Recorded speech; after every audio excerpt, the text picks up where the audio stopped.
What is up, everybody? It is so good to be with you. Clint Pasillas, Alanna Rizzo, welcome to a live post-game edition of Dodgers Territory on this Thursday. The Dodgers taking care of business. We are so happy that you are here. I know you're shaking your head, but what did I tell you when we sat down for our production meeting in the 6th inning? What did I tell you? You did. You said the Dodgers are going to win, and then shortly thereafter, you get Jose Urena giving up another run, and it took them moving heaven and earth to not lose this game. It felt like at some points, but my sweet word, we will take it. Not true. I told you. I said, Clint, trust me, Pasillas-san, we're gonna win this game, and we did. Rate us 5 stars because I was right. Subscribe, like, all of the things. We are so happy that you guys are here. Let's get into the big ticket so I can tell Clint why he was wrong. Very rude. All right. First of all, can we stop pitching to Pete Alonso? We're just going to start from the top of the game and work our way down. 4 fingers. Let's just go up. Yeah. Is he the new? Stop. Is he the new Christian Walker? Because he feels a lot like the new Christian Walker. My sweet Lord. Yeah, I mean, enough. Have a series, Pistol Pete. By the way. Stop pitching to Pete Alonso. Yeah. Enough. But yeah, I mean, I feel like we could really pick this whole thing. I mean, we could talk Landon Knack and all that. You could pick this thing up in what, the 7th inning. You got a lull Mets situation, is what we call it here on the internet. Where what was that play at the plate where the pitcher collided into their own catcher? I don't know. And that was a massive miscue that allowed them to tie the game. And I texted my friend Moses Messina, who is the biggest Mets homer on the planet. He was a phenomenal researcher and producer at MLB Network when I worked there. And I was like, what is your squad doing? He's like, it's June 5th. It's just bad defense. It happens. I'm like, well, yeah, your bad defense just won us the game, my friend. Yeah, I mean, you'll take the opportunity to capitalize on their mistakes, right? I mean, absolutely. Yeah, that was a terrible play at the plate. I don't know what the hell they were doing. By the way, I think the biggest thing, my takeaway from this whole thing is I told you Michael Conforto was going to be great. Hero. You're talking about Dodgers legend Michael Conforto. Listen, never a doubt. Everybody was trying to get rid of him. They wanted to send him to the moon. And I said, no, Michael Conforto is going to have his moment. Bullshit, you said no. I said, I'll never lose the faith in Michael Thomas Conforto. Thomas is silent for fucking Conforto because, you're the one who noted as behind the scenes here, I was setting everything up. Alanna called about an inning and a half of the game for me. And it was beautiful theater to have her doing play-by-play of the game. I was watching the Conforto moment and you could see the relief in the dude's face for getting that. Because again, you could see the stat. Once again, 100%. Like he's been terrible with runners in scoring position. He was terrible again. 0 for his last 15 at bats to come up in that moment, and he understands every eye in Los Angeles that is has this game on at their desk here because it's only 4 p.m. here in LA. By the way, it's later than 4 p.m. So Alanna has cracked the wine for today's show. Good on her. Smart on her. But Dave Roberts was asked about Conforto and his struggles with runners in scoring position just a night ago, not even 24 hours ago. No, and he had mentioned right, and that's exactly what I was going to bring up to you. Yeah. You mentioned that when we were talking about that in our production meeting, and he said, "You know what? I still believe in the player." And true to form, Dave Roberts is very good about understanding who he has, understanding the process of the whole thing. Great Dodgers victory, Clint Alana. Yes, Michael Boyer, what's up, our friend? And he got it done. And I agree with you, Clint. I said to you, once Michael Conforto had that base hit, I was like, you could just see the weight of the world, all of Chavez Ravine just kind of was like, whew. And I know that he is struggling.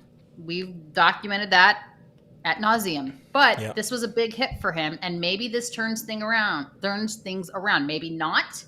But that was massive for him, and I'm happy for him. And you could see Teoscar Hernandez like coming out of the dugout, like so excited for his boy, right? Like they do cheer for each other. They do as position players and as outfielders together. Like they want each other to do well. And this was really good. And I told you that Conforto was going to come in in a big moment. I didn't think it was going to take until June 5th, but here we are. I'll take it. Well, we will very much take it. We'll take a series split with the Mets. A good series overall. How about this? A tough game, specifically tough game for people and their narratives, because you have Michael Conforto and. Spoiler alert, I was lying. I had very little faith in Michael Conforto, especially in that spot, because... Very little? You guys on our chat, very little. Clint had zero. Yeah. Zero faith. Negative faith. Zero faith. Because look at the numbers, look at what has happened so far. But, baseball has a weird way of righting the ship. And this is why you have batting averages over the course of, 162 games. This is why people don't want to throw Max Muncy to the moon anymore, because all of a sudden, like, oh, shit, he's pretty dang good at baseball. Still, the complete game, we don't need to talk about the defense. It's a positive day and all that kind of stuff. Dodgers win. But how about this? If we're talking about narratives, Tanner Scott, 2 outings in a row where Tanner Scott got the job done. They had mentioned there was a little mechanical fix. They had mentioned that maybe his front side was flying open a little bit, very minuscule, but those little things make a difference. And you saw him pumping 98 at the bottom of the zone. He got the save. He got the job done. One run, gets on base. One runner gets on base. It's a tough job as a closer, but again, tough game for the narratives to have Conforto and Tanner Scott do their jobs in their spots. That you gotta love it. You gotta absolutely love it. I know, but you're not the only one that thinks that, though, because I'm just looking at our chat, and again, you guys, thanks for participating. We love it so much. Robbie Soto, Tanner has my faith restored. Here we go. Teo is such a good guy. Yes, I know Teo's a guy. I mean, like, I'm just going through this thing. It was, they're just talking about how great. All of a sudden, Tanner Scott. Well, Emar 915 says Tanner equals heart attack. Okay, but that's okay. He got through it today. It's I mean, this is baseball, right? And this is what happens when it's 162 games. But again, it's funny that we can pick apart Tanner Scott's performance and Michael Conforto's performance and all of these things, and we're still in first place, you guys. And Clint made such a good point. You guys weren't joining us yet, but Clint made such a good point. Is like, because the Dodgers are in first place, we have the ability to allow these guys to figure things out in game. There's a lot of teams that don't have that luxury, that they have to figure it out in a bullpen session or on the backfield someplace or at AAA or someplace else. But the Dodgers, because of where they are and because of the depth that they have the ability and the luxury to figure these things out in an in-game situation. Just letting talented dudes, people like we all, there's a motto that we have, in Dodgers Twitter or whatever online. It's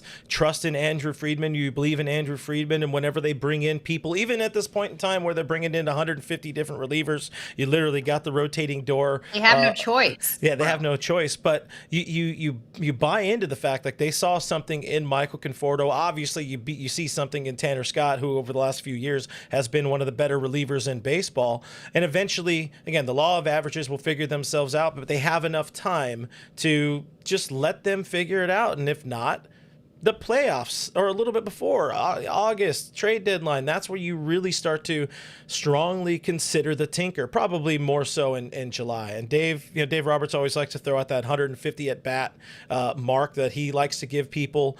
It's usually closer to about 200, 220 at bats. And hopefully, we're at that point now where, like you said, you saw the sigh of relief. You saw the demons leave Michael Conforto's soul there so he can get back on track. Yeah. It's like, oh no. Let's talk a little bit of Landon Knack quickly. We'll probably do we have to? Just listen. He's been... You got to applaud the kid for what he's doing for this team right now, where there are no other healthy arms really available at the moment, but not his best outing. 4 earned over 3 1/3, 3 solo homers, 5 walks. That was the big bugaboo. And again, the biggest thing, if you want Lando to be right, he's got to have the command. But I applaud him for just doing something. He's just plainly not meant to be in this situation. He's not the number 1, 2, 3, 4, 5th, 10th option or option that they anticipated using at this point in the season. But he's what they have, and hey, he gave the team enough, I guess, to eventually do as you said. Hey, they're going to come back and win it. We got a super chat from our friend Richie Flores talking about Landon. By the way, Knack. Richie Flores, a couple of things about you. Noticed you posting some stuff on the gram and posting some stuff on social. When you take photos, bro, open your eyes. I want to see your eyes, Richie. Half of the posts that you're posting, your eyes are closed. So let's figure that out. Number one. Although we won today, I feel the Mets are very beatable. We gave them the tiebreaker. Knack is completely over his head. Regular season matters. It does. Richie, open your eyes, take a picture. Welcome, safe travels. When you get back to LA, let me know. Here's the thing, though, about Landon Knack. I just feel like, again, I'm throwing up four fingers every time I see Pete Alonso at the plate. He just kind of seems overwhelmed. But this is, again, to your point, this is not his fault. These are not the games or the position that this kid should be in. Yeah. I feel better when Landon Knack is like a fifth guy or a long reliever in the bullpen. Like, this is not where he's supposed to be, but we are decimated with injury and they are hurt and they will figure it out. But I honestly felt today the Dodgers were going to come back offensively and win this game, and they did. But I mean, this is scary. Like, you can't just have Yamamoto as your dude and have four other guys that you're not certain what you're going to get. Yeah, and we know that's where we're at right now. We're going to talk more about the latest from the injured list a little bit later in the show. I like this comment here from Jason. Series felt way more like a playoff series than that Yankees one. I do agree. It was a match series. The Yankees feel to me like they're getting away with it a little bit in the weak AL East and some smoke and mirrors. This was a good series. You're right. The Yankees, first of all, the National League, way, way, way better than the American League. I mean, with hands down, the National League is way stronger. How the tides have turned in the universal DH Isn't that era. crazy? Remember when it was always like the American League? Those are the boys. Like, the National League is definitely better. I agree with what he's saying about that, but I also think too, like, now the Mets have already won the season series against the Los Angeles Dodgers, unfortunately. Yes. I do think the Mets are a team that we will see in the postseason. That being said, let's just say there's, we end up with the same record or whatever the seeding is or whatever. The Mets have the advantage. They win the tiebreak. So think about that too. That's why when everyone says, oh, it doesn't matter, it's June 5th, it does frickin' matter. And thank you, Michael Conforto, for getting this game. But like, the point is, it does matter. Like, again, 162, it's a long series. It's, the days are long, but the year is quick. And that can come back to bite you. So just keep in mind, Mets get the tiebreak if we end up in a tiebreak. Yep. I want one more. We got one more super chat here before we kind of shift gears a little bit. But Dry Protoss, $5 super chat. Thank you very much, sir. Says Conforto, Truthers Unite. Tanner Scott also second quality appearance. Offense figures out a way to get it done, and that's a good point there. Also, I know one guy you wanted to talk about because there was a point in this game that I felt was the momentum shift, and that was that strike him out, Willie throw him out in the top of the sixth play. My boy. If that man is not starting the All-Star game, I'm rioting. I believe you. We'll talk about this after. Yeah, I believe you. But we could talk more about voting as well later on. We don't want to make this show 40 minutes. We're gonna piss off the network folks. But quickly, Dodgers now 16-15 over their last 31. Still not playing a complete brand of baseball, in my opinion. Still need to clean up the product. Was not the most perfect game, but it just feels to me like it's something to keep an eye on over the next couple weeks, couple of months. Anything you're kind of seeing just from the overall brand of baseball? Yeah, I agree with you 1,000%. You're spot on. I mean, you know this team better than anybody. You're spot on. It's not perfect defense. We still have to have more production up and down the lineup. Landon Knack is in over his head. Love the kid. Not ready. I get it. I've said that before. There's nothing I wouldn't say to his face. He's in a position that he has to be in. But again, because of the decimation of injury, that's what it is. I'm thankful for Michael Conforto coming through. I'm thankful that Will Smith was able to do what he did. And we will talk about Willie in just a minute. But no, it was a good win. It was a good win, and I'm grateful, and it is what it is. There has been, however, one constant for this team, and you nailed it over the course of the first 63 games, and we're going to get to him for a second in this week's Arena Club Spotlight. Clint nailed it. And this is it.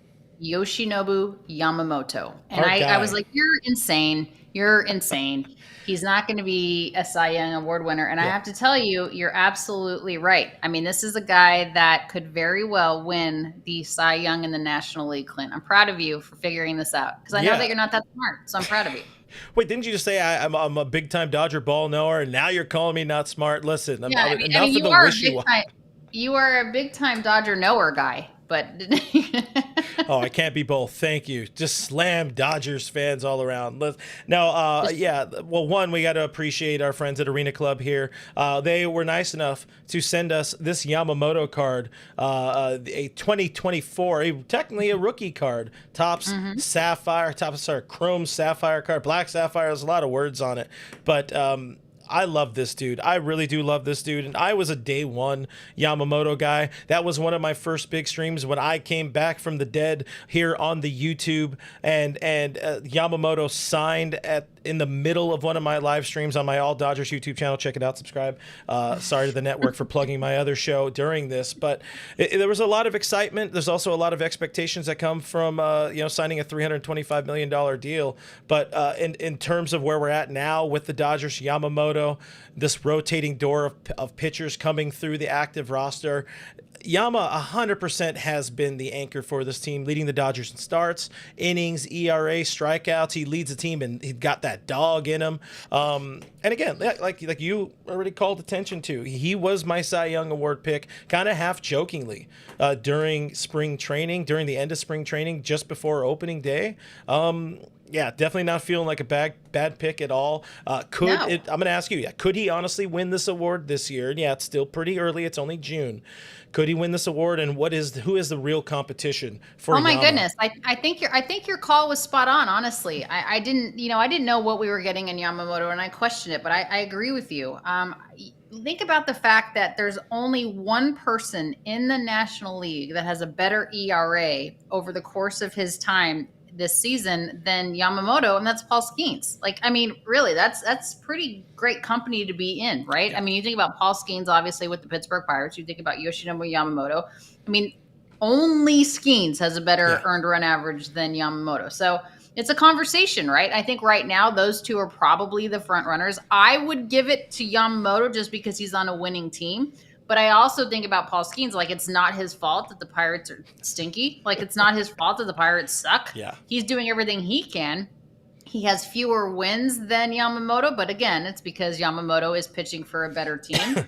I don't know. I think it's pretty impressive. He could become the first pitcher ever, Clint, as you know better than anybody, to win the MLB Cy Young Award and the NPB Nippon Professional Baseball Sawamura Award. He's won it already 3 times in Japan. Yeah. So I apologize if I'm saying that incorrectly. I'm not trying to offend anybody. But honestly, Yamamoto is the real deal. He had a little bit of a clunker his last time out, but he is the real deal. And I don't think there's any reason why he cannot win this award. And you're like Nostradamus. You picked it. I appreciate that. By the way, so this is the Yamamoto card, but we also have another slab pack from our friends at Arena Club that we ripped from them. So let's check this out. Let's check out what Arena Club is hooking us up with today. It is, drum roll. I don't have a drum roll. Blah, blah, blah, blah, blah, blah, blah. All right, so let's talk about this for a second. Alberto Rios. Okay, so Clint obviously is not a massive Angels fan, which is fine. He's a diehard Dodger fan. But the great thing about Arena Club is you have an opportunity to just kind of send it right back, right? Right now, you can get 20% off your first slab pack at Arena Club. And this is great because you don't ever have to actually physically touch the card, so they're always in pristine condition. So you can go to Arena Club and get 20% off your first slab pack. Just all you have to do is go to arenaclub.com/FOUL. Use the code FOUL. That's FOUL. That's arenaclub.com/FOUL. And you get 20% off your first purchase. So there's so many great, remember back in the day, Clint, when you had, I'm a lot older than you, but you had the packs. And you opened them up and you tried to see what you were getting. And if you didn't like the card, you kind of put it in the spokes of your bicycle and all those things. Arena Club makes it so easy because you can get exactly what you want. They're always in pristine condition. If you don't like it, you just send it back. You never actually have to physically touch the card, and that's the beauty of it all. What are you showing us? Like I have like these guys here, and these are just I love them, but they're a lot of space. I want something that means something to me or whatever. Like I would like to have it. It's the modern era. Give me something in a digital format. Although you can get physical cards, by the way. Right. Shout out to Oral Hershiser, a friend of the show, being one of those cards. But yeah, big thank you to Arena Club for helping us out here on Dodgers territory, and of course the Foul Territory Network. Love the folks at Arena Club. Love Yoshinobu Yamamoto, my Cy Young Award winner, a winning pick, as he should be yours. We can take a. We're not going to take a break here. We're going to keep shifting here because Yamamoto and the Dodger pitching staff, they're hurting, but help is on the way. Yeah, but they have help. So let's get to help is on the way. Blue balls.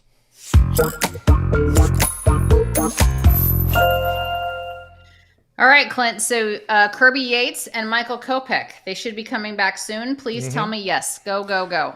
Yes is the answer there. I did not get this screen locked in for our display, but our friend Sonia Chen, who covers the team for MLB.com, was amongst the reporters today to note that they both threw live batting practice sessions today at Dodger Stadium. They're both feeling good, and the expectation is that one or both could and should be activated this weekend as the Dodgers move to St. Louis to play the Cardinals. There's been like this kind of weird.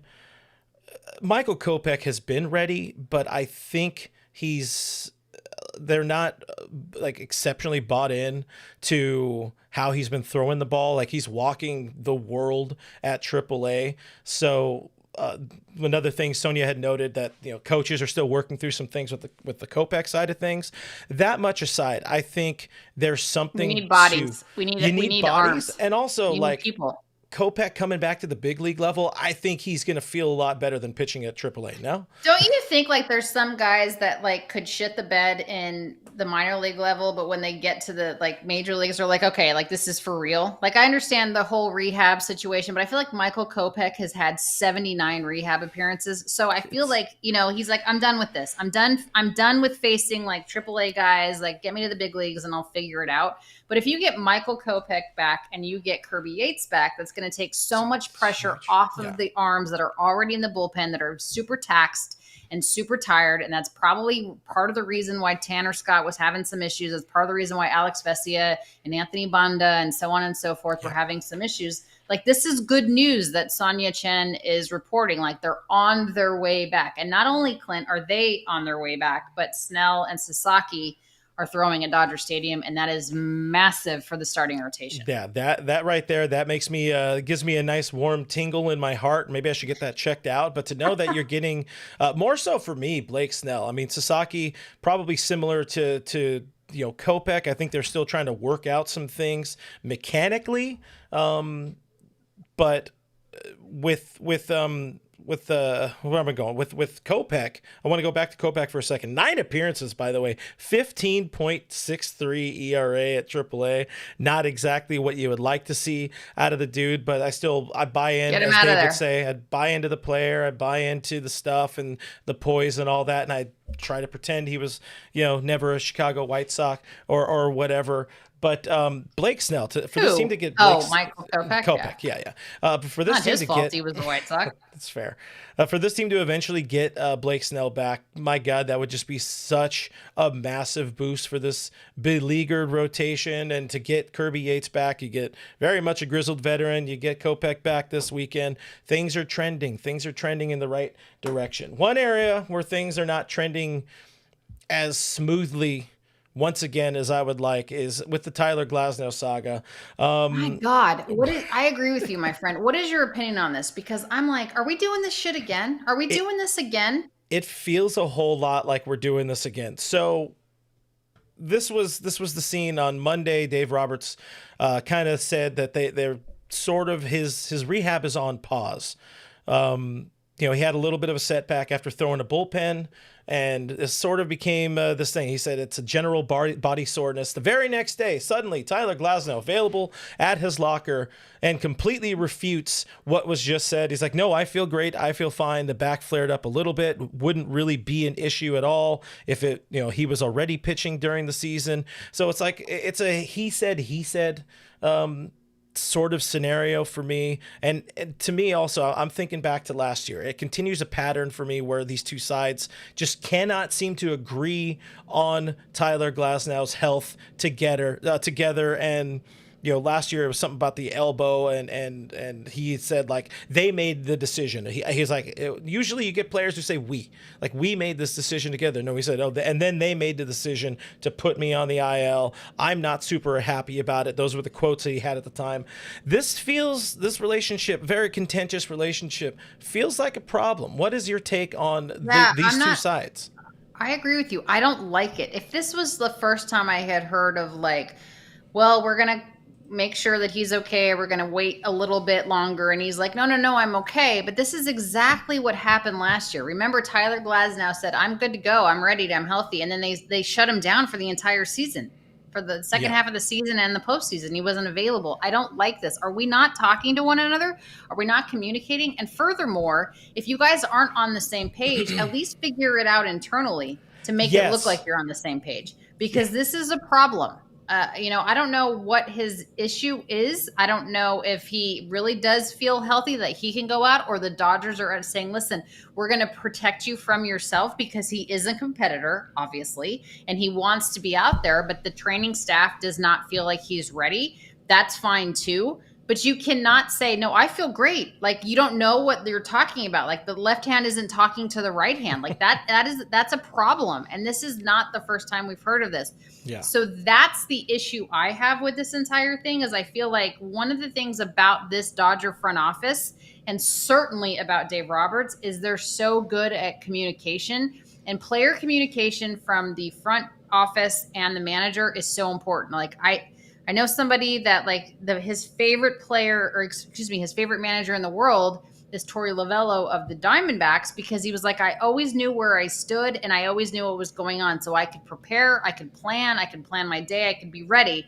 That's what they want, communication. I just don't feel like these two teams. I feel like it's a game of telephone. You're probably too young to know this, but like, you take a can and you're like talking about like all, like, and you go all the way down, and by the time it gets to the seventh person, it's a completely different message than it was initially. I feel like that's what this is like. Like, are they not talking to each other? Like, what are we doing? You can't have Glasnow say like, I'm good, and the Dodgers saying, he's not super ready yet. Well, which is it? And why are we not on the same page here?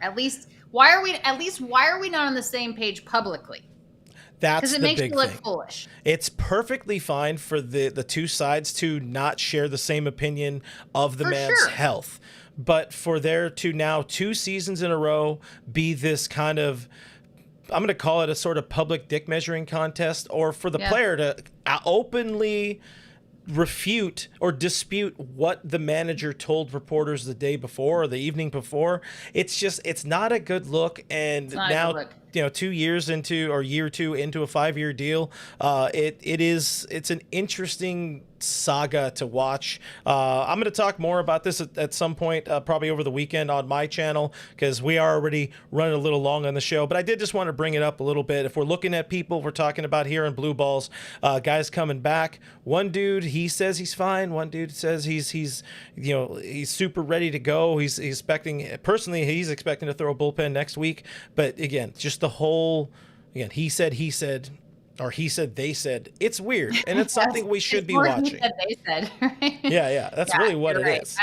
I don't know what the deal is, but again, we're in first place, so this is the shit that we can break down. All right. More to come, but we will be back in a moment after another quick word from our friends at Foul Territory. By now, you know about Arena Club. Buy, sell, trade, open up slab packs to get a card that you don't think you could get usually, but the Grails will tell you that, for example, there's an Aaron Judge rookie card in this week's slab packs, so make sure you check those out. No doubt. Those are what you want, the Grails. Mm-hmm. Aaron Judge Grail is awesome, graded, traded if you want. tell you how much it's worth, whatever you want to do. And I'm a big Michael Jordan fan with my 23 shirt on. There's a Michael Jordan grail in there that I'm looking forward to try to get. 20% off your first slab pack or card purchase at arenaclub.com/foul. Use code FOUL.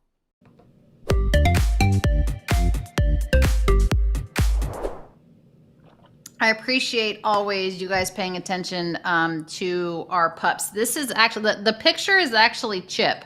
But we have a new dog by the name of Dalton. That's okay. Chip still needs a home. So the dog in the photo still needs a home. His name is Chip.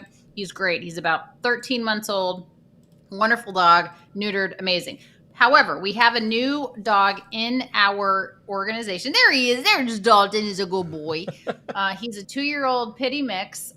He is so sweet. He was the longest resident at the Moreno Valley shelter, and he's so calm and so wonderful and so loving. He went to the vet today to get his overall wellness check. We set him up for a neuter appointment. He just needs love. He just needs a home. But we desperately need donations. If you love dogs and you love what I do with Guidry's Guardian, please donate. Even $5, guys. It makes such a difference. I appreciate all of the help we can get. Guidry'sGuardian.org to donate, because his vet bill today was about $750. He's worth every penny, but we are down on donations. So I appreciate everything that you guys do for us, and thanks for letting me talk about him. All right, so baseball thought road. Uncork for a cause. These are our peeps, Kelly and Max Muncy. Clint, tell us more.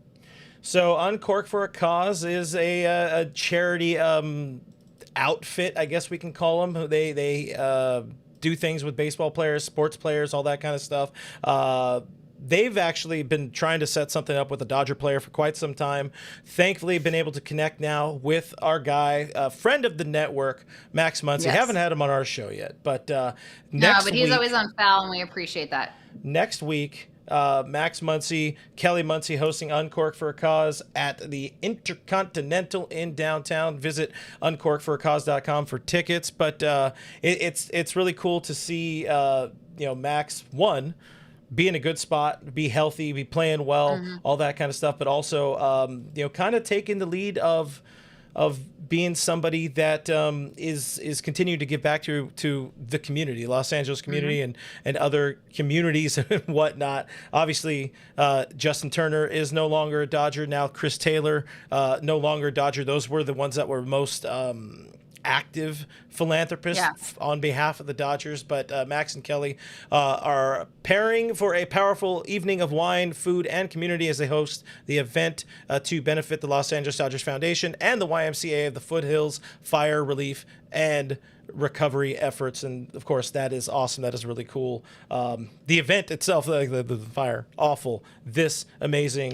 And I think people understand the fire awful event good. I appreciate guys, or people, not just guys, but people that have a platform that they do something good with it, right? We have a lot of opportunity to reach, and this is good. And I am happy to support Kelly and Max Muncy, obviously. Now, you're not doing your show, Clint, until Saturday at 11 a.m. Pacific. Yeah. So there's a lot that can happen between now and then. But what are you talking about then? What can we expect? How can we join? I definitely want to dive more into the whole Glasnow thing, because I do think it's weird. But generally on Saturdays, we just have coffee. Everybody hangs out. We take a bunch of comments from the chat and whatever. So do check that out. All Dodgers with Clint Pasillas is the channel. We'll link that in the description and in the comments. We'll link the Uncork. We'll link Guidry's, all of those things that you can do to help out as a Dodger fan. But most importantly, Dodgers win, and we feel good. Dodgers still in first place.